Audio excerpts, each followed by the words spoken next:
The autumn sun beat down mercilessly on Whispering Creek's town square as Daisy Lawson stood frozen in place. The jeers and taunts of the townsfolk piercing her heart more painfully than any physical blow ever could.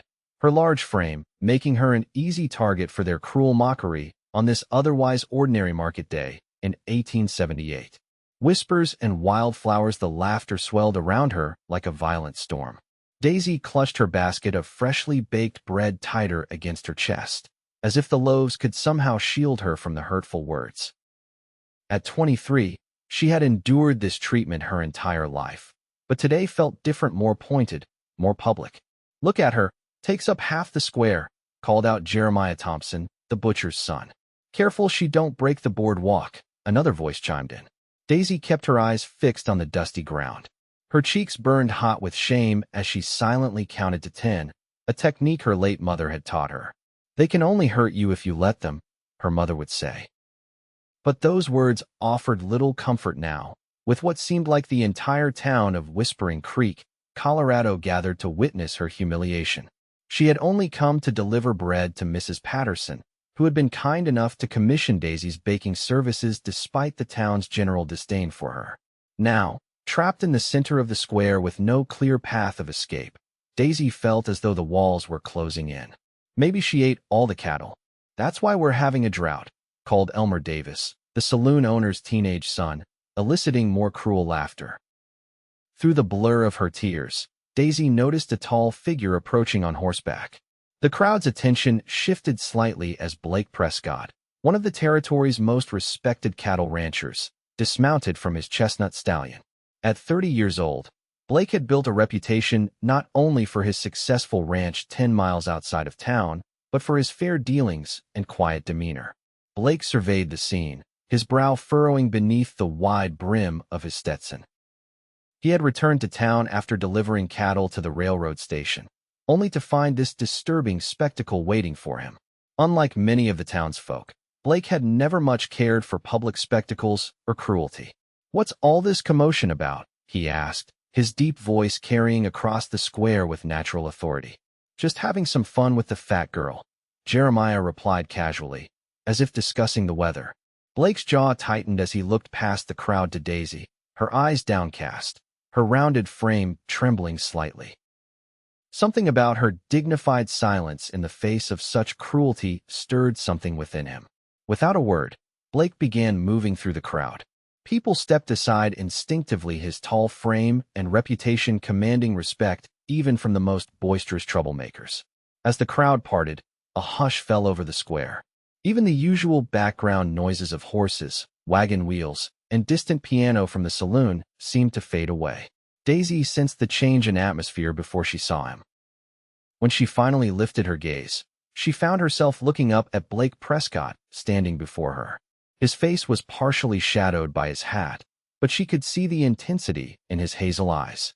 In one fluid motion that surprised everyone present, perhaps even himself, Blake removed his hat and held it against his chest. The gesture was so formal, so unexpected, that several onlookers gasped.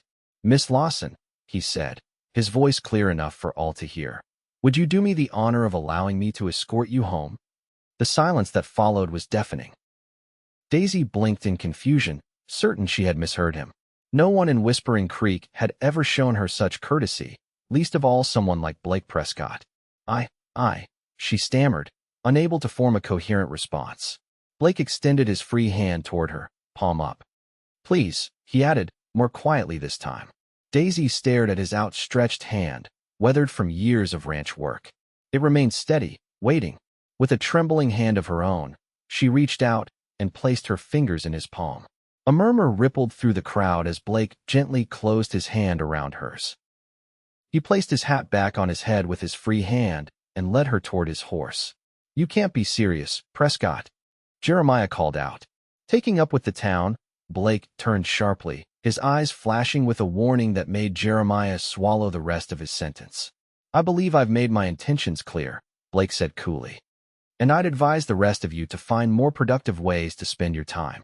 He helped Daisy mount his horse, a task she managed with surprising grace despite her size, then climbed up behind her. As they rode away from the town square, The whispers and stares followed them like shadows. "Thank you, Mr. Prescott," Daisy said softly once they were out of earshot. "But you didn't need to do that. I'm used to their taunts." "No one should have to get used to being treated that way," Blake replied, his voice rumbling against her back. "And please, call me Blake." "Where are we going?" she asked, suddenly aware that she was sitting astride a horse with a man she barely knew, heading away from the center of town. "I thought I'd take you home, if that's all right with you," he said. "Unless there's somewhere else you'd prefer to go?" "Home would be fine," she replied, directing him toward the small cottage at the edge of town where she lived alone since her parents' passing 2 years prior. As they rode, Daisy became increasingly conscious of Blake's presence behind her, the strength in his arms as he held the reins on either side of her, the solid warmth of his chest against her back. No man had ever been this close to her before, and despite the circumstances, she found herself oddly comforted by his proximity.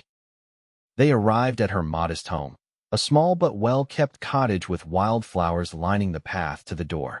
Blake dismounted first, then offered his hands to help her down. As her feet touched the ground, their eyes met briefly, and Daisy felt an unfamiliar flutter in her chest. "Thank you again, Mr. Prescott Blake," she corrected herself. "I don't know why you did what you did, but I'm grateful." Blake adjusted his hat, a gesture she would come to recognize as a habit when he was gathering his thoughts. "It wasn't right, what they were doing," he said simply. "And I've been meaning to speak with you anyway." "You have?" Daisy couldn't hide her surprise. "Yes, I've heard about your baking.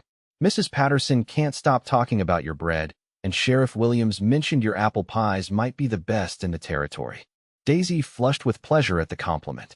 Her baking was the one thing that brought her joy and a modest income since inheriting her mother's recipes. "I've been thinking of hiring someone to cook for the ranch hands," Blake continued. "We've got 15 men, and none of them can make anything more complicated than beans and bacon. I'd pay fair wages, of course." Daisy's mind raced. A proper job, away from the judging eyes of the town? It seemed too good to be true. "Are you offering me employment out of pity, Mr. Prescott?" she asked directly, needing to know. Blake held her gaze steadily. "I'm offering employment to the best baker in the county because my men deserve decent meals and I run a business that values quality. There's no pity in good business sense, Miss Lawson." The sincerity in his voice convinced her more than his words. Daisy nodded slowly. "When would you need me to start? Is tomorrow too soon? I can send a wagon for you in the morning." "Tomorrow would be fine," she agreed, her mind already calculating what supplies she would need. Blake tipped his hat. "Until tomorrow, then." As he mounted his horse and rode away, Daisy stood watching until he disappeared from view. Only then did she allow herself to enter her home, her heart beating with an emotion she couldn't quite name, something between gratitude, anticipation, and a dangerous feeling that felt remarkably like hope. What she couldn't see was Blake's expression as he rode back toward his ranch. His face, usually impassive, now wore a small, satisfied smile. He hadn't planned on offering Daisy a job when he rode into town that morning, but something about her quiet dignity in the face of cruelty had stirred him to action. And if his interest went beyond mere business considerations, well, that was something he'd have to examine more closely in the privacy of his own thoughts. The next morning dawned clear and bright. Daisy had been up since before sunrise, packing her clothes and personal belongings, along with her precious collection of recipes carefully transcribed in her mother's leather-bound book. She had spent a restless night alternating between excitement and anxiety about the dramatic change in her circumstances. Just as Blake had promised, a wagon arrived at her doorstep promptly at 8 o'clock. The driver, an older man with a weathered face and kind eyes, introduced himself as Hank, the Prescott ranch foreman. "Miss Lawson? Mr. Prescott sent me to fetch you and your things," he said, removing his hat respectfully. "Please, call me Daisy," she replied, relieved by his friendly demeanor. "I've got everything ready." With Hank's help, she loaded her 2 trunks onto the wagon and secured the door to her cottage. She had arranged with her neighbor, Mrs. Holloway, to look after the place in her absence. As they drove through town, Daisy kept her head high despite the curious stares from townsfolk. Word had clearly spread about Blake Prescott's unusual actions the previous day, and she could almost hear the speculation buzzing around them like flies. "Don't pay them no mind," Hank advised, seeming to sense her discomfort. Folks got nothing better to do than gossip. I'm used to being talked about, Daisy replied with a small smile. Though usually not for being hired by Blake Prescott. Hank chuckled. The boss is a good man. Keeps to himself mostly, but fair as they come. The men respect him. How long have you worked for him? Daisy asked, genuinely curious about her new employer. Going on 8 years now. Came with him when he bought this spread after his pa died. Built it up from almost nothing to one of the finest cattle operations in Colorado. As they left the town behind, the landscape opened up before them, rolling hills covered in prairie grass, dotted with wildflowers in the distance. The air smelled of sage and open spaces, so different from the close confines of town. After nearly an hour's journey, they crested a hill, and Daisy caught her first glimpse of the Prescott Ranch. Unlike many of the hastily constructed homesteads in the area, the main house was a substantial 2-story structure of solid timber, with a wide porch wrapping around the front. Several outbuildings and corrals spread out behind it, and beyond those, cattle grazed on the vast pasture land that stretched to the distant mountains. It's beautiful, Daisy breathed. Boss had most of it built himself, Hank said with evident pride. Says a man ought to have solid walls around him and good land beneath his feet. As they approached the main house, Daisy noticed Blake emerging from the barn, deep in conversation with a ranch hand. He looked up at the sound of the wagon and raised a hand in greeting, breaking off his conversation to walk toward them. Welcome to Wildflower Ranch, Miss Lawson, Blake said as Hank brought the wagon to a stop. I trust the journey wasn't too difficult? Not at all, Daisy replied, suddenly feeling shy. In the clear morning light, she was struck anew by Blake's appearance, tall and broad-shouldered, with the lean strength of a man who worked his own land. His dark hair was neatly trimmed, and those hazel eyes seemed even more intense than she remembered. Blake helped her down from the wagon, his hands strong and sure at her waist. Daisy was conscious of her size, afraid she might be too heavy for him, but he lifted her with surprising ease. Mrs. Cobb will show you to your quarters, Blake said, nodding toward an older woman who had appeared on the porch. She's our housekeeper and will help you get settled. Once you're ready, she'll show you the kitchen and storerooms. Mrs. Cobb turned out to be a no-nonsense woman in her 60s with silver hair pulled back in a tight bun and eyes that missed nothing. As she led Daisy through the house, she explained the daily routine. Breakfast at 5 for the hands, lunch packed for them to take out, dinner at 7 when they return. The boss takes his meals in the dining room, but sometimes joins the men. Sunday's your day of rest, unless there's a special occasion. Daisy's room was small but comfortable, with a real bed, not just a cot covered in a patchwork quilt, a chest of drawers, and a small window that looked out over the eastern pastures. It was the first time she'd had a room to herself that wasn't in her parents' home, and the privacy felt like a luxury. Thank you, Mrs. Cobb. This is lovely. The older woman's stern expression softened slightly. It's nice to have another woman about the place. Been just me and a house full of men for too long. She paused, then added, don't mind the staring at first. The hands aren't used to new faces, especially female ones. They'll settle down once they taste your cooking. Daisy appreciated the woman's frankness. I'm used to stares, she said simply.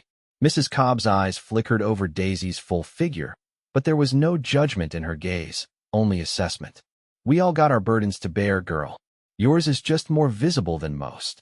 With that philosophical observation, she led Daisy to the kitchen, a large, well-equipped space with a massive iron stove, 2 work tables, and shelves lined with cooking implements. The pantry beyond was stocked with flour, sugar, coffee, dried beans, and other staples. The boss had extra supplies brought in yesterday, Mrs. Cobb explained. Said to get whatever else you need. There's a vegetable garden out back, chickens for eggs, and we butcher our own meat, of course. Daisy ran her hands over the smooth woodenwork surface, already imagining the meal she could prepare. This is wonderful, she said, genuine enthusiasm in her voice. I've never had such a kitchen to work in. Well, you'll earn your keep, that's certain. Feeding 15 hungry cowboys 3 times a day is no small task. Mrs. Cobb's tone was gruff, but not unkind. I'll help with the cleaning up, but the cooking's all yours. I'll start right away, Daisy said, rolling up her sleeves. What time is lunch usually served? Noon. but most of the men take it with them. There's usually just the boss and Hank here midday. Daisy nodded, mentally calculating what she could prepare in the 3 hours before noon. I'll have something ready. Mrs. Cobb left her to familiarize herself with the kitchen. Daisy moved around the space, noting where everything was kept, checking the quality of the ingredients, and planning her first meals. She felt more comfortable here than she had anywhere in years. Kitchens had always been her sanctuary. By noon, she had prepared a hearty beef stew using meat from the cold storage, fresh baked bread still warm from the oven, and an apple cobbler for dessert. The rich aromas filled the kitchen and spilled out into the rest of the house. Blake appeared in the doorway just as she was ladling the stew into bowls. He'd clearly been working. His shirt was dusty, and there was a smudge of dirt on his cheek, but he'd washed his hands and face before coming to eat. Something smells amazing, he said, his appreciative gaze taking in the spread on the table. I hope you like stew, Daisy replied, suddenly nervous about her first meal at the ranch. There's fresh bread too, and cobbler for after. Looks like I made a good business decision, Blake said with a small smile that transformed his usually serious face. Hank joined them, and the three sat down to eat. Daisy watched anxiously as both men took their first bites. Lord have mercy, Hank muttered after tasting the stew. Miss Daisy, this might be the best thing I've eaten in 10 years. Blake nodded in agreement, his eyes meeting hers over the table. Exceptional, he said simply, but the genuine appreciation in his gaze made Daisy's cheeks warm with pleasure.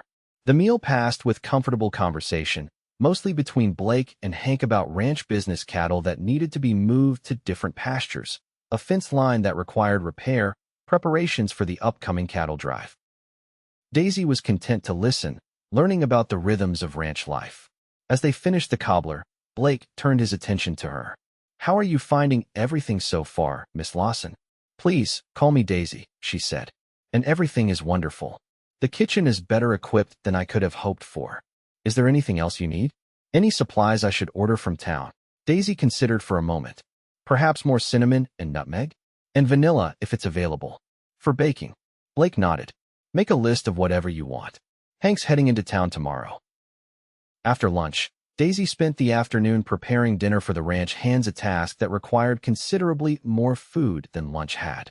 She roasted 2 large beef roasts, made mountains of mashed potatoes, baked 4 loaves of bread, and prepared 2 apple pies and 2 peach cobblers for dessert. By the time the men returned from their day's work, the kitchen was filled with mouth-watering aromas. Daisy could hear their voices as they washed up outside, joking and calling to one another. She felt a flutter of nervousness at the prospect of feeding so many strangers, men who might judge her as harshly as the townspeople did. Mrs. Cobb must have sensed her anxiety. Don't you worry, she said as she helped set out plates on the long table in the bunkhouse dining area. These boys might be rough around the edges, but they know better than to be disrespectful under this roof. The boss doesn't tolerate that kind of behavior. One by one, the ranch hands filed in for dinner. Daisy tried not to notice their surprised looks when they saw her, the double takes, the whispered comments. She kept her focus on serving the food, her movements efficient despite her nervousness. Blake arrived last, having changed his clothes and cleaned up more thoroughly than he had for lunch. He surveyed the scene with a watchful eye, noting the way some of the younger hands were staring at Daisy. Miss Lawson has joined us as our new cook, he announced to the room. I expect each of you to show her the same respect you'd give your own mother or sister.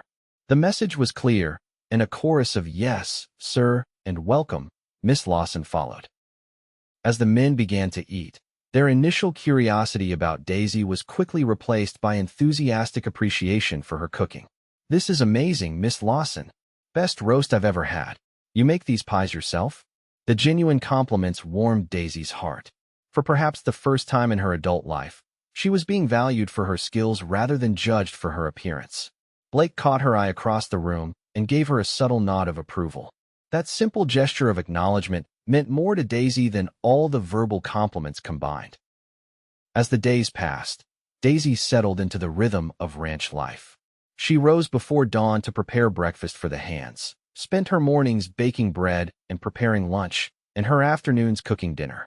The work was hard but satisfying, and she found herself humming as she worked in the kitchen that had quickly become her domain. The ranch hands, true to Blake's expectations, treated her with respect. Some of the younger ones even developed puppy-like crushes, bringing her wildflowers they'd picked while out riding or offering to carry heavy supplies for her. Daisy accepted their attentions with good humor, knowing it came from a place of appreciation rather than mockery. Blake himself remained somewhat of a mystery to her. He was unfailingly polite, complimenting her meals and ensuring she had everything she needed, but he maintained a certain reserve. Sometimes she would catch him watching her with an unreadable expression, only to look away when their eyes met. One evening about 2 weeks after her arrival, Daisy was sitting on the back porch, enjoying the cool evening air after a long day in the hot kitchen. The sun was setting, painting the sky in brilliant oranges and pinks, when she heard footsteps behind her. "Mind if I join you?" Blake asked, his deep voice startling her from her reverie. "Of course not," she replied, gesturing to the empty chair beside her. Blake sat down, stretching his long legs out before him. For a few minutes, they sat in companionable silence, watching the sunset. "The men can't stop talking about your cooking," Blake said finally. "Hank says morale has never been higher." Daisy smiled. "I'm glad they're enjoying it. It's more than enjoyment. Food matters out here. It's not just sustenance, it's comfort. Reminds men of home when they're far from it. My mother always said that cooking with love was as important as cooking with good ingredients," Daisy said softly. Blake turned to look at her, his expression thoughtful. "You miss her?" It wasn't a question, but Daisy nodded anyway. "Every day?" Her and Pa both. The fever took them both within a week of each other. "I'm sorry," Blake said, and she could hear genuine empathy in his voice. "I lost my father 5 years ago. Mother passed when I was just a boy." "Is that when you came west?" Blake nodded. "Pa couldn't bear the memories back in Pennsylvania. Sold everything and brought me out here when I was 12. Said we'd make a fresh start." "And you have," Daisy observed, gesturing to the expansive ranch around them. "We did," Blake agreed. "Though Pa didn't live to see it become what it is now. Had just enough time to teach me what I needed to know before his heart gave out." They lapsed into silence again, but it was a comfortable one, built on shared understanding of loss and perseverance. "May I ask you something, Blake?" Daisy ventured after a while. "Of course. Why did you really offer me this job? And don't say it was just business sense," she added with unexpected boldness. Blake considered her question, taking his time before answering. "When I saw you in that town square," he said finally, "standing there with your head up despite what they were doing, it reminded me of something my father used to say. True strength isn't about muscle, son. It's about facing the world on your own terms, no matter what it throws at you." He turned to look at her directly, his gaze intent. "You had that kind of strength. I admired it." He paused. "And yes, I'd heard about your baking. So it wasn't charity, if that's what you're worried about." Daisy absorbed his words, touched by his perception and honesty. "Thank you for seeing that," she said quietly. Most people don't look past what's right in front of them," Blake interrupted gently. "They miss what matters." As darkness fell around them, Daisy felt something shift between them, a deeper understanding, perhaps, or the beginning of a friendship. Whatever it was, it felt like a delicate, precious thing that needed to be protected and nurtured. When they finally rose to go inside, Blake hesitated at the door. "There's a social in town next Saturday," he said. "Sort of a harvest celebration. Would you consider attending with me?" Daisy's heart jumped at the unexpected invitation. "You want to take me to a town social?" "I do," Blake confirmed, his expression earnest. "But only if you want to go. I know the people in town haven't always been kind to you." The thought of facing the townsfolk again made Daisy's stomach tighten with anxiety. Yet the idea of going with Blake by her side, of showing Whispering Creek that she was worthy of the respect of a man like him, held a powerful appeal. "I'd like that," she said, surprising herself with her courage. Blake's smile was worth every bit of nervousness she felt. "Good," he said simply. "I'll look forward to it." As Daisy prepared for bed that night, she found herself wondering if Blake Prescott might see her as something more than just his cook. The thought was both thrilling and terrifying. Men didn't court women like her, women whose bodies didn't conform to society's ideals of beauty. Yet there had been something in Blake's eyes when he invited her to the social that made her wonder if perhaps, just perhaps, he might be different from other men. She fell asleep with the memory of his smile warming her heart, allowing herself, for the first time in years, to dream of possibilities beyond the limited future she had resigned herself to. The days leading up to the social passed in a blur of activity. The ranch was preparing for the fall cattle drive, which meant extra hands arriving and more mouths for Daisy to feed. She threw herself into her work, preparing heartier meals to sustain the men through the long days of preparation. Despite her busy schedule, Daisy found time to work on a new dress for the social. She had brought fabric with her from town, a deep blue cotton that her mother had always said brought out the color of her eyes. In the evenings, she sat by lamplight, carefully stitching the bodice and skirt. Mrs. Cobb found her at work one night and settled nearby with her own mending. "That's a pretty color," she observed, eyeing the fabric. "For the social, is it?" "Yes," Daisy admitted. "Blake invited me." Mrs. Cobb's eyebrows rose slightly, but she merely nodded. Been a while since the boss took anyone to a social. She threaded her needle with practiced efficiency. "Not since Miss Harriet from the Mercantile's family visited last summer." Daisy's hands stilled momentarily. "Oh, I didn't realize he was courting anyone." "Wasn't courting exactly," Mrs. Cobb clarified. "Her father was hoping for it, bringing her out here to visit family, when everyone knew she was just looking for a husband with property." The older woman snorted. Boss was polite enough, but anyone with eyes could see he wasn't interested. Relief washed over Daisy, followed immediately by embarrassment at her reaction. It shouldn't matter to her who Blake had escorted in the past. "You planning to wear your hair up or down?" Mrs. Cobb asked, changing the subject. "I hadn't thought about it," Daisy admitted. Her thick brown hair was usually pulled back in a simple bun while she worked. "You should wear it down," Mrs. Cobb advised. "With some of those blue ribbons I saw in your sewing basket. Frame your face proper." Daisy was touched by the unexpected beauty advice from the practical housekeeper. "Thank you, Mrs. Cobb. I will." The older woman nodded approvingly. "And stand up straight when you walk in. Head high. You got nothing to be ashamed of, girl." Saturday arrived clear and mild, perfect weather for the harvest social. Daisy spent the morning preparing food that could be easily served in her absence, then retreated to her room after lunch to prepare. She bathed using the rosewater soap she had brought from home, a small luxury she rarely indulged in. Dressing carefully in her new blue gown, Daisy was pleased with how the bodice highlighted her smaller waist while the full skirt flowed gracefully to the floor. As Mrs. Cobb had suggested, she wore her hair down, the thick brown waves falling past her shoulders, adorned with blue ribbons that matched her dress. Looking in the small mirror above her dresser, Daisy hardly recognized herself.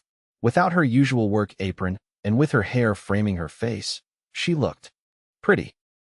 Different, certainly, from the slender girls who were considered beauties in town, but there was a glow to her cheeks and a sparkle in her blue eyes that transformed her usual appearance.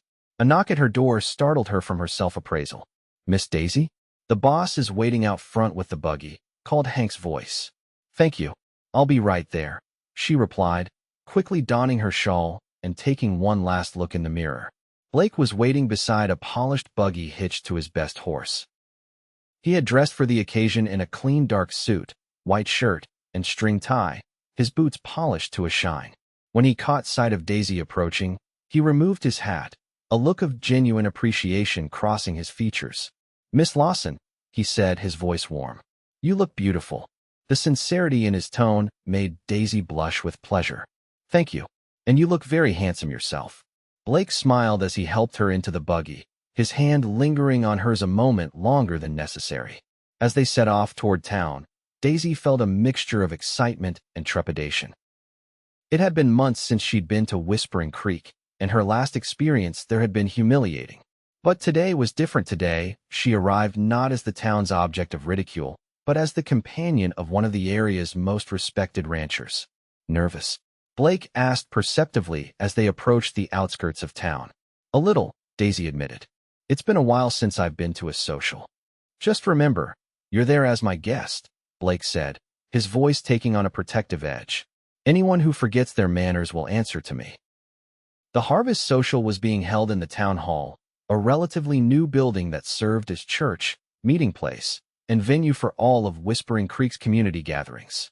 Lanterns hung from the rafters, casting a warm glow over the interior, which had been decorated with autumn leaves and late-blooming wildflowers. A small band played in one corner, and tables laden with food lined one wall. As Blake helped Daisy down from the buggy, she took a deep breath to steady herself. "Head high," she murmured, remembering Mrs. Cobb's advice. Walking into the hall on Blake's arm, Daisy was immediately aware of the curious stares and whispered comments that followed their entrance. She forced herself to stand tall, focusing on the warm pressure of Blake's hand at the small of her back, guiding her through the crowd. "Blake Prescott, good to see you in town," called Sheriff Williams, approaching them with a friendly smile. He tipped his hat to Daisy. "Miss Lawson, you're looking mighty fine this evening." "Thank you, Sheriff," she replied, grateful for his kind greeting. "How's the cattle business treating you, Blake?" The sheriff continued. As the men fell into conversation about ranch matters, Daisy glanced around the room. Many of the townsfolk were trying to appear as if they weren't watching her, while others stared openly. She recognized Jeremiah Thompson, who had been one of her chief tormentors that day in the square, now looking distinctly uncomfortable as he whispered to his companion. "Would you care for some punch, Daisy?" Blake asked, reclaiming her attention. "Yes, please," she replied, glad for something to do. As Blake went to fetch their drinks, Mrs. Patterson, the elderly widow who had commissioned Daisy's bread in the past, approached. "Daisy, dear, I've missed your wonderful bread these past weeks," she said warmly. "How are you finding life at the Prescott Ranch?" "It's been wonderful, Mrs. Patterson," Daisy replied truthfully. "Everyone has been very kind. I'm not surprised to see you here with Mr. Prescott," the older woman said with a knowing smile. "He always struck me as a man who could see beyond the surface to what truly matters." Before Daisy could respond to this intriguing comment, Blake returned with 2 cups of punch. He greeted Mrs. Patterson politely, and the three chatted amicably until the band struck up a lively reel. "Would you care to dance, Daisy?" Blake asked, setting aside his empty cup. Daisy hesitated. Dancing was something she had always avoided, conscious of how her size might appear to others. "I'm not very good," she admitted. "Neither am I," Blake said with a rare grin. "We can be terrible together." His playful response made her laugh, and she found herself agreeing. As he led her onto the dance floor, Daisy was conscious of the surprised looks from other dancers, but Blake's confident guidance helped her ignore them. The dance was fast-paced, and Daisy surprised herself by keeping up, her natural grace belying her size. When the music changed to a slower waltz, Blake drew her closer, one hand at her waist, the other holding hers. The proximity was both thrilling and nerve-wracking. "Everyone's staring," she whispered as they moved around the floor. "Let them," Blake replied, his eyes never leaving hers. "I'm only interested in one person's opinion tonight." The intensity in his gaze made Daisy's heart beat faster. For the duration of the dance, the rest of the room seemed to fade away, leaving only the two of them moving in perfect harmony to the music. As the evening progressed, Daisy found herself enjoying the social more than she had anticipated. Blake remained attentively by her side, introducing her to people he did business with, many of whom treated her with a new respect that clearly stemmed from her association with him. Not everyone was welcoming, of course. Daisy overheard snippets of unkind comments, saw the smirks, and raised eyebrows. But with Blake's solid presence beside her, the barbs seemed to lose their sting. During a break in the dancing, while Blake was engaged in conversation with the banker, Daisy stepped outside for a breath of fresh air. The night was cool, stars twinkling overhead in the clear sky. She wrapped her shawl more tightly around her shoulders and walked a few steps away from the hall, enjoying the relative quiet. "Well, if it isn't the fat girl who caught herself a rancher," came a sneering voice from the shadows.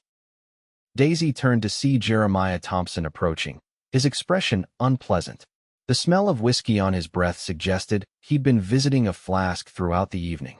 "Good evening, Mr. Thompson," she said coolly, refusing to show any sign of intimidation. "If you'll excuse me, I should get back inside." Jeremiah stepped into her path, blocking her return to the hall. "Not so fast. I'm curious what kind of tricks you use to get Prescott's attention. Man like that could have any woman in the county." "Please step aside," Daisy said, her voice firm despite her racing heart. "Or what? You'll sit on me?" Jeremiah laughed at his own crude joke. "Or I'll make you move," came Blake's voice as he emerged from the doorway of the hall, his expression dangerous.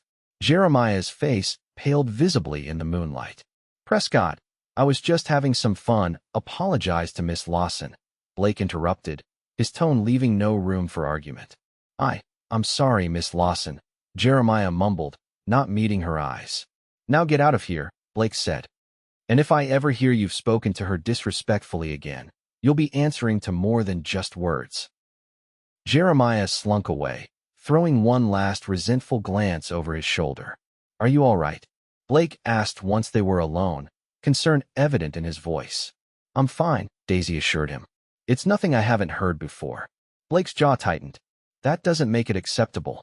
He took a deep breath, visibly controlling his anger. "Would you like to leave?" Daisy considered for a moment. Part of her wanted to retreat, to escape the curious eyes and whispered comments.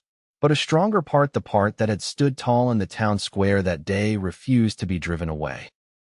"No," she decided. "I'd like to stay. I was enjoying myself before that interruption." Blake's expression softened into a smile. "That's what I hoped you'd say."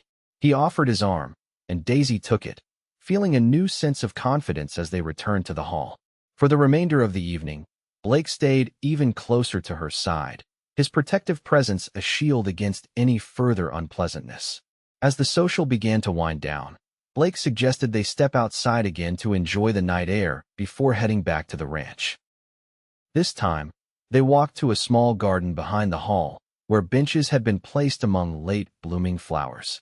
"I want to apologize for Jeremiah Thompson's behavior," Blake said as they sat side by side. "You have nothing to apologize for," Daisy replied. "You're not responsible for his actions." "Perhaps not, but I brought you here tonight, knowing how some people might react." Blake turned to face her, his expression serious in the moonlight. "I need you to know something, Daisy. I didn't invite you tonight out of pity or obligation." "Why did you invite me then?" she asked softly, her heart pounding. Blake reached out and gently took her hand in his. "Because in the weeks you've been at the ranch, I've come to admire you, your kindness, your quiet strength, your genuine concern for others. And yes, your beauty." Daisy's breath caught. "Blake, you don't have to say that." "I'm not saying anything I don't mean," he replied firmly. "I've known too many conventionally beautiful women with ugly hearts. True beauty comes from within, and you have that in abundance." His words touched Daisy deeply, addressing insecurities she had carried her entire life. "I don't know what to say," she admitted. "You don't need to say anything right now," Blake assured her. "I just wanted you to know how I feel. Whatever happens between us will happen at a pace we're both comfortable with." He raised her hand to his lips and pressed a gentle kiss to her knuckles, a gesture so tender and respectful that it brought tears to Daisy's eyes. On the ride back to the ranch, they talked easily about the evening, the music, the dancing, the interesting conversations they'd had. But beneath the casual chat ran a current of something new and profound, a connection that had deepened significantly during their night in town. As Blake helped her down from the buggy at the ranch house, he held her hands a moment longer than necessary. "Thank you for accompanying me tonight, Daisy. It meant a great deal to me." "Thank you for asking me," she replied. "Despite that one unpleasant moment, I had a wonderful time." "Good night, then," he said, his voice soft in the darkness. "Good night, Blake." As Daisy prepared for bed that night, her mind replayed Blake's words in the garden. No man had ever spoken to her that way before, as if she were worthy of admiration, of genuine affection. The possibility that Blake Prescott might truly be developing feelings for her seemed almost too wonderful to believe.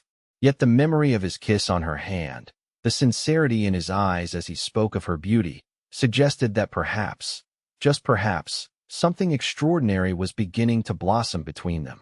She fell asleep with a smile on her lips and hope blooming in her heart. The weeks following the harvest social brought subtle but significant changes to Daisy and Blake's relationship. While maintaining proper decorum, particularly in front of the ranch hands, Blake found numerous small ways to demonstrate his growing affection for Daisy. Some mornings, she would arrive in the kitchen to find wildflowers placed in a jar on the windowsill, Blake's doing, though he never mentioned it. He began to seek out her company in the evenings, sometimes helping her shell peas or peel apples as they talked about their days. Occasionally, he would read aloud from one of his books while she worked on her mending, his deep voice bringing the stories to life in the quiet kitchen. For her part, Daisy found herself paying special attention to Blake's preferences, baking his favorite apple pie more frequently, setting aside the corner pieces of cornbread that he favored, remembering how he liked his coffee. These small gestures of care formed a quiet language between them, saying what neither was quite ready to express in words. The ranch hands noticed the change, of course. Daisy caught them exchanging knowing glances when Blake lingered at the table after meals or offered to help her carry supplies. To their credit, the men were respectful, limiting their comments to good-natured teasing directed at Blake when Daisy wasn't present. One crisp October afternoon, about a month after the social, Blake found Daisy in the kitchen garden, harvesting the last of the season's vegetables before the first frost. "Need some help?" he offered, kneeling beside her in the dirt without waiting for an answer. "Thank you," Daisy replied with a smile. The carrots are ready to be pulled. They worked side by side in companionable silence for a while, the rhythm of their movements synchronizing naturally. "I've been thinking," Blake said finally, "about making some improvements to the ranch house before winter sets in." "What kind of improvements?" Daisy asked, brushing soil from a particularly large carrot. "The kitchen, for one. It was built when the ranch was smaller, with fewer hands to feed. I thought perhaps we could expand it, add a larger oven, more storage." Daisy looked up in surprise. "That's a substantial project." Blake nodded, his expression thoughtful. "I want this to be a place where you can work comfortably, where you might want to stay. Long term." The implication behind his words made Daisy's heart skip a beat. "Are you offering me a permanent position, Blake?" He met her gaze directly. "I'm suggesting that your future might be here, yes. In whatever capacity makes you happiest." It was the closest he had come to a declaration since the night of the social, and Daisy felt her cheeks warm with pleasure. "I'd like that," she said softly. "Very much." Blake's smile was like the sun breaking through clouds. He reached out and gently tucked a strand of hair behind her ear, his fingers lingering against her cheek. "So would I." The moment was interrupted by Hank calling from the barn, needing Blake's input on a matter with the horses. Blake sighed, clearly reluctant to leave. "We'll continue this conversation later?" he asked, rising to his feet and helping Daisy up as well. "I'd like that too," she replied, her voice steady despite the fluttering in her chest.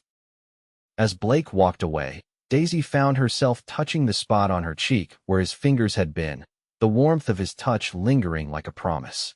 That evening, after dinner had been served and the kitchen cleaned, Blake invited Daisy to join him for a ride. "There's something I'd like to show you," he explained, "before the weather turns too cold for evening outings." "Curious," Daisy agreed. Blake had saddled two horses, his own chestnut stallion and a gentle mare that Daisy had ridden occasionally during her time at the ranch. With Blake's help, she mounted, arranging her skirts as comfortably as possible. They rode away from the ranch house as the sun began its descent toward the horizon, painting the sky in vibrant hues of orange and pink. Blake led them along a well-worn trail that wound through a stand of aspens, their leaves golden in the autumn light, then up a gentle slope. At the top of the rise, Blake reined in his horse and dismounted, then helped Daisy down. Before them stretched a panoramic view of the entire valley. The Prescott Ranch spread out below, the distant mountains framing the scene, the meandering river catching the last rays of sunlight. "It's breathtaking," Daisy said, truly awed by the beauty before her. "This is my favorite spot on the entire property," Blake told her, standing close beside her. "My father brought me here the day we bought this land. He said, 'Remember this view, son. This is what we're building for the future.'" Daisy glanced at him, touched by the sharing of such a personal memory. "He would be proud of what you've accomplished." Blake nodded, his expression thoughtful. "I think he would. But lately I've been thinking that building a successful ranch isn't enough. A man needs more in his life." He turned to face her fully, taking both her hands in his. "Daisy, I brought you here because this place represents everything I value: hard work, perseverance, the beauty of this land. And I wanted to share it with the woman who has come to mean more to me than I ever expected." Daisy's heart pounded so loudly she was certain Blake must hear it. "Blake, let me finish," he said gently. "I know we haven't known each other long, by some standards. But out here, life teaches you to recognize what matters when you find it. And I've found something precious in you: your kindness, your strength, your beautiful heart." He released one of her hands to reach into his pocket, pulling out a small object that caught the fading sunlight. It was a ring, a simple gold band with a small, perfect sapphire that matched the blue of Daisy's eyes. "This was my mother's," Blake explained, his voice husky with emotion. "My father gave it to me before he died, said to save it for when I found a woman worthy of it." Daisy could hardly breathe as Blake dropped to one knee before her, still holding her hand. "Daisy Lawson, would you do me the honor of becoming my wife? Of building a future here with me?" Tears welled in Daisy's eyes, spilling over onto her cheeks. Never in her wildest dreams had she imagined that a man like Blake would want to marry her, would look at her with such love and certainty. "Are you sure?" she whispered, needing to hear it one more time. "You could have any woman, Blake. Someone beautiful, someone—" "I am looking at the most beautiful woman I've ever known," Blake interrupted firmly. "Inside and out, and the only one I want to spend my life with." His eyes held her steadily. "So I'll ask again, will you marry me, Daisy?" "Yes," she answered, her voice growing stronger with the certainty in her heart. "Yes, Blake, I will marry you." Blake's face broke into a radiant smile as he slipped the ring onto her finger. It fit perfectly, as if it had been made for her. He rose to his feet and, with exquisite tenderness, framed her face with his hands and lowered his lips to hers. The kiss was gentle at first, a sweet confirmation of their promise to each other. But as Daisy responded, her arms encircling his waist, Blake deepened the kiss, pouring all the love and longing he had been holding back into this perfect moment. When they finally drew apart, both breathless, the sun had nearly set, casting long shadows across the valley below. Blake kept his arms around Daisy, as if unwilling to let any distance come between them now. "We should head back before it gets too dark," he said reluctantly. "Yes," Daisy agreed, though she would have been content to stay in his embrace forever. As they rode back to the ranch, side by side in the gathering dusk, Daisy kept glancing at the ring on her finger, marveling at the turn her life had taken. Just months ago, she had been a lonely young woman enduring the cruel taunts of her neighbors. Now she was engaged to marry Blake Prescott, a man who saw her true worth and loved her for exactly who she was. The news of their engagement spread quickly through the ranch. Mrs. Cobb was the first to notice the ring when Daisy began preparing breakfast the next morning. "Well, it's about time," the housekeeper declared, her usual stern expression softening into something like approval. "The boss has been mooning over you since your second week here." Daisy blushed with pleasure. "Has he really?" "Lord, yes. Never seen a man so besotted. Watching you bake like it was the most fascinating sight in the world." Mrs. Cobb shook her head, but there was fondness in her tone. "You'll be good for him. He needs someone with a gentle heart to balance all that stubbornness." The ranch hands were equally supportive, if more boisterous in their congratulations. They presented the couple with a handmade card signed by all 15 men, many of whom had drawn small pictures, horses, cattle, even an attempt at a wedding cake around their signatures. "We're real happy for you both, Miss Daisy, boss," Hank said, serving as spokesman for the group. "Can't think of two people who deserve happiness more." The reaction in town, when news reached Whispering Creek, was more mixed. Some, like Mrs. Patterson and Sheriff Williams, sent sincere congratulations. Others gossiped behind their hands, speculating on why Blake Prescott would choose someone like Daisy Lawson when he could have had his pick of more conventionally attractive women. But the opinions of the townsfolk mattered less and less to Daisy as she and Blake began planning their future together. They decided on a December wedding, to be held at the ranch rather than in town. Blake started work on expanding the kitchen as promised, and together they discussed other improvements to make the house more comfortable for a married couple. One evening in early November, as they sat by the fire after dinner, Blake broached a subject they hadn't yet discussed. "I've been thinking about children," he said, watching Daisy's face carefully. "Whether you might want them. A family." Daisy's hands stilled in her lap. The possibility of motherhood was something she had long ago resigned herself to never experiencing. "Do you want children?" she asked. Blake nodded. "I do. I've always imagined passing this ranch on to a son or daughter someday. But only if it's something you want to." "I've always loved children," Daisy admitted. "But I never thought. That is, no one ever wanted to start a family with me before." Blake reached over and took her hand, his expression tender. "Well, I do. I think you'd be a wonderful mother." The simple confidence in his statement brought tears to Daisy's eyes. "Then yes, I would like children. Very much." Blake smiled, lifting her hand to his lips. "Our children will be beautiful," he said with certainty. "They'll have your kind heart and your blue eyes. And your strength," Daisy added. "Your integrity." They sat together, hands entwined, imagining the family they might create together, a vision of a future that had once seemed impossible to Daisy, but now felt wonderfully, amazingly within reach.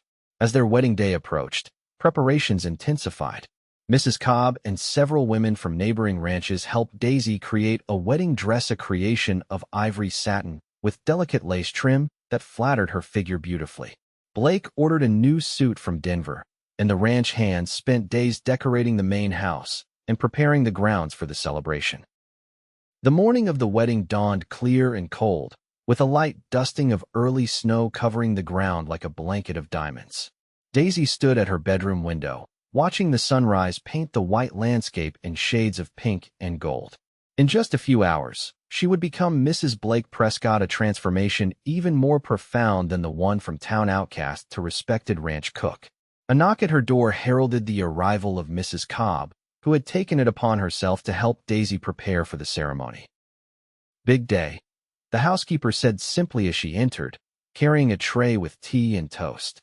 "Thought you might need something light to steady your nerves." "Thank you," Daisy replied gratefully, realizing she was indeed nervous, not about marrying Blake, but about being the center of attention for so many guests.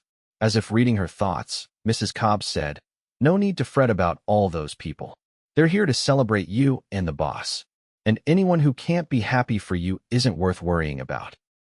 The older woman's matter-of-fact support calmed Daisy as she bathed and dressed, arranging her hair in an elegant style adorned with small white flowers from the hothouse Blake had ordered, built especially for the wedding. When she was finally ready, Daisy looked in the full-length mirror that had been installed in her room. The woman who gazed back at her was transformed not by any change in her physical appearance, but by the confidence and joy that radiated from within.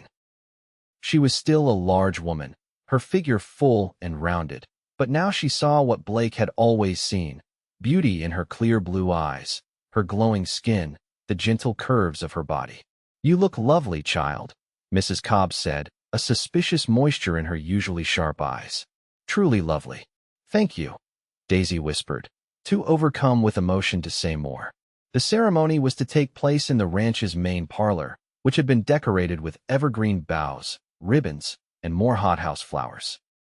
Guests had been arriving all morning: neighboring ranchers and their families, the friendly townsfolk who had accepted Blake's invitation, and even a few relatives who had traveled from as far as Denver for the occasion.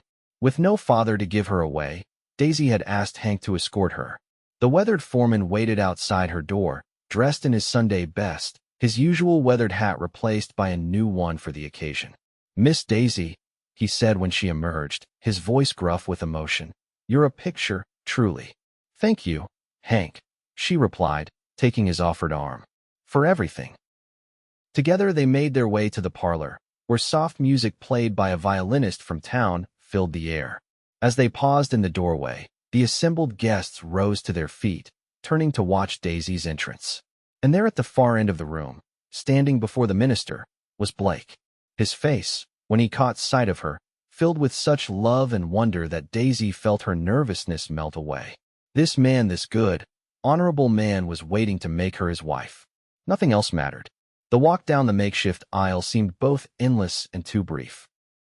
When they reached Blake, Hank placed Daisy's hand in his with a formal nod before stepping aside. "You are breathtaking," Blake whispered for her ears alone, his eyes never leaving hers. The ceremony itself passed in a blur of emotion for Daisy. She was aware of the minister's words, of the responses she and Blake gave, of the warm metal of the ring Blake placed on her finger to join her engagement ring. But most of all, she was aware of Blake himself, his steady presence, the gentle pressure of his hands holding hers, the love shining in his eyes. "I now pronounce you husband and wife," the minister declared at last. "Mr. Prescott, you may kiss your bride."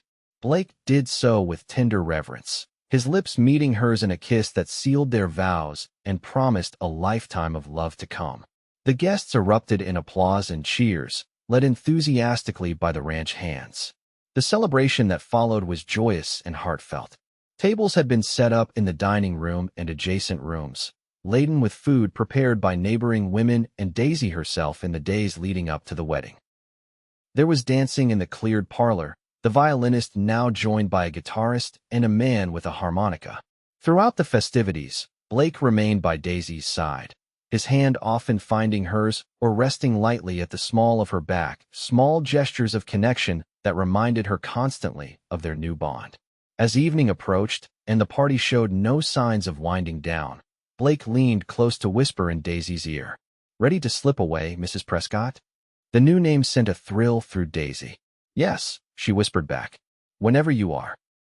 Blake nodded toward the door, and they made their discreet exit, leaving their guests to continue celebrating. Outside, a horse-drawn sleigh waited, decorated with ribbons and bells. "Where are we going?" Daisy asked as Blake helped her into the sleigh and tucked warm blankets around her. "Just a short journey," he replied with a mysterious smile. "I have a surprise for you." The sleigh carried them along a path lit by lanterns, away from the main house, and toward a part of the property Daisy hadn't visited before. After about 15 minutes, they came upon a small cabin nestled among pine trees, warm light glowing from its windows. "What is this place?" Daisy asked as Blake helped her from the sleigh. "This was the original homestead cabin," he explained. "My father and I lived here while the main house was being built. I've had it restored a private retreat for us, somewhere we can escape to when we want solitude." He lifted her easily into his arms, carrying her across the threshold as tradition demanded. Inside, the cabin was warm and inviting. A fire burned in the stone fireplace, casting flickering light over the simple but comfortable furnishings. A large bed with a handmade quilt stood against one wall, and a small table set with wine and fruit waited before the fire. "It's perfect," Daisy breathed as Blake set her gently on her feet. "Our own special place. I wanted our first night as husband and wife to be somewhere just for us," Blake said, helping her remove her cloak. "No ranch hands, no guests, no responsibilities. Just you and me." As they stood before the fire, the reality of their new situation of being truly alone together as husband and wife created a moment of shy uncertainty between them. Daisy felt her cheeks warm, not just from the fire's heat. Blake seemed to sense her nervousness. With gentle hands, he turned her to face him. "We have all night," he said softly. "There's no rush for anything." He poured them each a glass of wine, and they sat before the fire, talking quietly about the day, the ceremony, the guests, the moments that had meant the most to each of them. Gradually, Daisy felt herself relaxing, the wine and Blake's respectful attention easing her initial anxiety. When Blake finally kissed her, it was with a new depth of passion that made Daisy's heart race. His hands caressed her face, her shoulders, moving with careful reverence as if she were made of precious material. "I love you, Daisy Prescott," he murmured against her lips. "Every part of you." "And I love you," she whispered back, finding courage in the certainty of his affection. Blake's gentle guidance led them to the bed, where he helped her with the many buttons of her wedding dress with patient hands. As each layer was removed, Daisy fought against the impulse to hide herself from his gaze. She had always been ashamed of her body, had believed no man could find her desirable. But Blake's expression as he looked at her contained nothing but admiration and desire. "You are so beautiful," he said, his voice husky with emotion. "So perfect." In the warm, flickering light of the fire, Daisy allowed herself to believe him. And as they came together as husband and wife, she discovered a new kind of joy, the joy of being truly seen, truly desired, truly loved, exactly as she was. Later, lying in Blake's arms with the quilt draped over them and the fire burning low, Daisy felt a sense of peace and belonging she had never known before. This was home, not the ranch house or the kitchen where she worked, but here in Blake's embrace, their hearts beating in rhythm together. "What are you thinking?" Blake asked, his fingers tracing lazy patterns on her bare shoulder. "That I never imagined being this happy," Daisy admitted. "That day in the town square, when everyone was mocking me. I thought it was just another day of the same life I'd always known. I had no idea everything was about to change. Blake pulled her closer. I think I fell in love with you that day, he said. Watching you stand there with your head high despite their cruelty. You were the strongest person in that square. I didn't feel strong, Daisy confessed. That's what makes it true courage, Blake said, pressing a kiss to her forehead. Being afraid, but standing firm anyway. They fell silent, content in each other's presence. As the fire crackled and the occasional jingle of the sleigh horse's harness drifted through the cabin walls. Blake, Daisy said after a while. Thank you for seeing me. Really seeing me, when no one else did. Blake propped himself up on one elbow to look into her eyes. Daisy, you were always worthy of being seen. I'm just grateful I was the man lucky enough to recognize what a treasure you are. With those words echoing in her heart, Daisy drifted into sleep in her husband's arms, knowing that whatever challenges the future might hold, they would face them together, two people who had found in each other exactly what they needed most. Epilogue 5 years later, the spring sun filtered through the curtains of the expanded Prescott Ranch house kitchen, illuminating Daisy as she shaped dough into small rolls. At 33, she had grown into her role as the ranch mistress with natural grace, respected by the hands and admired by neighboring ranchers' wives for her skills in managing the large household. Mama, look what I found, called an excited voice as 4-year-old Daniel Prescott burst into the kitchen, his hands cupped carefully around some small treasure. Daisy smiled at her son, wiping flour from her hands on her apron. What is it, sweetheart? Daniel opened his hands to reveal a small blue butterfly, its wings trembling slightly. Isn't it pretty? Papa helped me catch it. It's beautiful, Daisy agreed, bending to his level. But remember what we said about living creatures? Daniel nodded seriously. They need to be free. Can I show Sarah before I let it go? If you're very gentle. Daisy consented. She's in the parlor with Mrs. Cobb. As Daniel carefully carried his butterfly to show his 2-year-old sister, Daisy straightened up, one hand automatically going to the small mound of her belly where their third child was growing. Blake had been elated when she'd told him about this pregnancy, just as he had been with their first 2 children. The sound of boots on the porch alerted her to her husband's return from the morning's work. Blake entered the kitchen, removing his hat and hanging it on the peg by the door, a routine as familiar as breathing after 5 years of marriage. Something smells wonderful, he said, crossing the room to kiss her. At 35, Blake was in his prime. His lean frame had filled out somewhat with contentment and Daisy's good cooking, but he remained as handsome as the day they'd met, perhaps more so with the added confidence of a man who knew himself to be deeply loved. Fresh bread for dinner, Daisy explained, returning his kiss. The cattle buyer is coming, remember? I thought we should feed him well. Blake's arms encircled her waist, his hands resting on the small bump of her pregnancy. Always thinking ahead, he said with appreciation. How are you feeling today? Better than yesterday, Daisy assured him. The morning sickness seems to be passing. Their comfortable domestic moment was interrupted by the return of Daniel, now butterfly-free, and Sarah toddling behind him, her chubby legs carrying her as fast as they could toward her father. Papa, she cried, holding up her arms. Blake swooped her up, settling her against his hip with practiced ease. There's my girl. And how's my big man today? He added, ruffling Daniel's dark hair. I helped Mr. Hank with the new calf, Daniel announced proudly. He said I'm a natural rancher. Did he now? Blake exchanged an amused glance with Daisy. Well, Hank knows talent when he sees it. As Blake engaged the children in conversation about their morning adventures, Daisy watched her family with a heart full of gratitude. Their life wasn't perfect. Running a large ranch brought challenges, and there were still occasions when a newcomer to the area or a visiting cattle buyer would look at her with surprise when introduced to Blake's wife, clearly expecting someone different. But those moments no longer had the power to hurt her. Daisy knew her worth now as a wife, a mother, a skilled manager of their home, and a respected member of their community.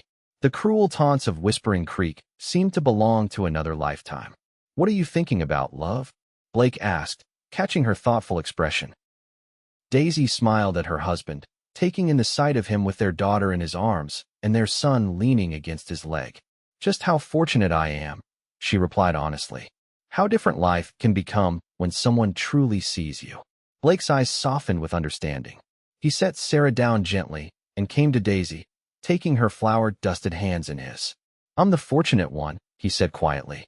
"Every day with you is a blessing I never expected to find." As their children played around them and the bread rose in the warm kitchen, Daisy and Blake shared a moment of perfect understanding, two people who had found in each other everything they had ever needed and built together a life more beautiful than either could have imagined. Outside, the wildflower ranch stretched in all directions, a testament to hard work, perseverance, and the transformative power of love that sees beyond appearances to the true heart within.